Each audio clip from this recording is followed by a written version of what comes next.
Licenciada, ¿qué es la ansiedad y cuándo genera señales de alerta? La ansiedad en realidad es una parte de nuestro psiquismo que se presenta cuando se genera un conflicto. ¿Cuándo genera señales de alerta? Cuando no es procesada. Es importante saber que la ansiedad no es un síntoma que hay que eliminar. Se confunde a veces porque la ansiedad generalmente se siente como que hay que eliminarla y es un error muy, muy grande. A la ansiedad hay que saber escucharla, hay que saber procesarla, porque en realidad la ansiedad es algo que necesitamos todos los días para poder movilizarnos, para poder eh, trabajar, para poder movernos.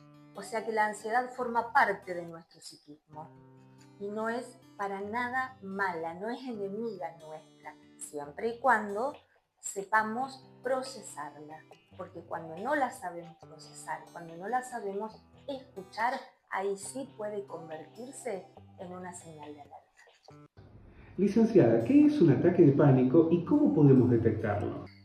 Un ataque de pánico es un poquito más allá, es algo más fuerte. Es cuando esa angustia que no pudo ser procesada se presenta de manera abrupta, desbordante y aparecen síntomas mucho más fuertes. Aparecen sudoración, temblores, taquicardias, palpitaciones, fuerte opresión en el pecho, dificultades en respirar. Y créeme que en el ataque de pánico el paciente lo siente como verdaderamente real y siente la vivencia de la muerte. Realmente siente que está a punto de morir. Entonces, lo primero que tenemos que hacer frente a un ataque de pánico es descartar que no sea un síntoma físico. El ataque de pánico es vivido como totalmente aterrador y real. Entonces, generalmente el paciente que sufre un ataque de pánico cae a una guardia de un hospital. Entonces, lo primero que tiene que pedir quien lo acompañe es un electrocardiograma. ¿Para qué? Para descartar que no sea un infarto. Pero eso es el primer paso para descartar que no sea una sintomatología física. Licenciada, ¿se puede confundir un ataque de pánico con un ataque cardíaco? Sí, totalmente, totalmente. Por eso los síntomas son prácticamente similares en un principio. Por eso es aconsejable, o por lo menos mi opinión, es que quien acompaña al paciente a una guardia, porque generalmente el paciente con ataque de pánico cae en una guardia en un hospital, solicite un electrocardiograma. El hecho de que el electro dé bien y que sea en un principio de origen emocional no significa que sea tan importante como si fuese de origen físico. Mi punto de vista es que no se queden solamente con un primer electro, que después se sigan ahondando, pasado el susto del ataque de pánico, se sigan ahondando los estudios cardiológicos. Y una cosa que es muy importante, el hecho de que no sea una sintomatología física no significa que el paciente no lo viva tan mortal como si fuese un infarto. Entonces, es igual de aterrador si es emocional, no es menos importante que si es físico. Licenciada, ¿qué nos ayuda a prevenir los estados de ansiedad y cómo influyen el estrés y los modos de vida? El estrés sostenido en el tiempo es uno de los grandes disparadores del ataque de pánico. Hoy vivimos en una sociedad, no sé si lo dije, en donde está caracterizada por la hiperactividad, por las redes sociales, por la correr, las válvulas de escapes, la dificultad del descanso, del ocio, que a mi criterio es una de las cosas más importantes en la vida de un ser humano, pero lamentablemente el ocio se vive como con sentimiento de culpa. Es como que la persona siente que si está descansando no está haciendo nada, no está siendo útil. Entonces es muy difícil que descanse, es muy difícil inculcarle a un paciente que tiene que tener tiempo para sí mismo.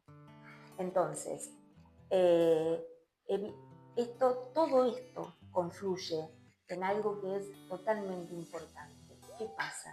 Estamos evitando sentir. Por eso corremos. Y si evitamos sentir es porque sabemos que eso que estamos por sentir es algo feo, es algo negativo, es algo doloroso. En este caso, la frase clave es que lo que no se expresa con palabras, el cuerpo lo manifiesta.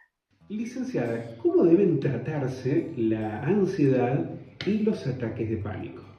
El tratamiento no apunta a eliminar el síntoma, el tratamiento apunta a entenderlo. Obviamente que se puede tratar, pero es importante entender que no es cuestión de magia, no es cuestión de rapidez, no es cuestión de poco tiempo, son tratamientos largos.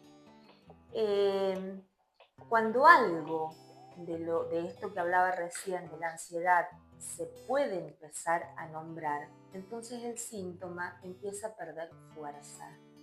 Y quizás no aparece en el cuerpo con tanta intensidad y por lo tanto el paciente deja de a poquito, afloja el ataque de pánico. Pero para eso hay que empezar a poner palabras. Cuando se ponen palabras, disminuye o tiende a desaparecer la somatización y por lo tanto el ataque de pánico pierde fuerza. Cuando los síntomas son muy fuertes, y esto es muy importante, suele acompañarse de medicación. Pero si el ataque de pánico está agarrado a tiempo, y a mí particularmente me ha pasado muchas veces, no es necesaria la medicación. Y si fuese necesaria, no hay para nada que cortar la psicoterapia. No existe una pastillita mágica que haga desaparecer el ataque de pánico. La psicoterapia tiene que estar sí o sí. Licenciada, ¿cómo podemos ayudar a una persona que sufre ataques de pánico? Lo más importante es no minimizar. El tranquilizate, está todo bien, ya va a pasar, no sirve. En realidad parece una soncera, pero la mejor ayuda para quien sufre un ataque de pánico es estar al lado de esa persona.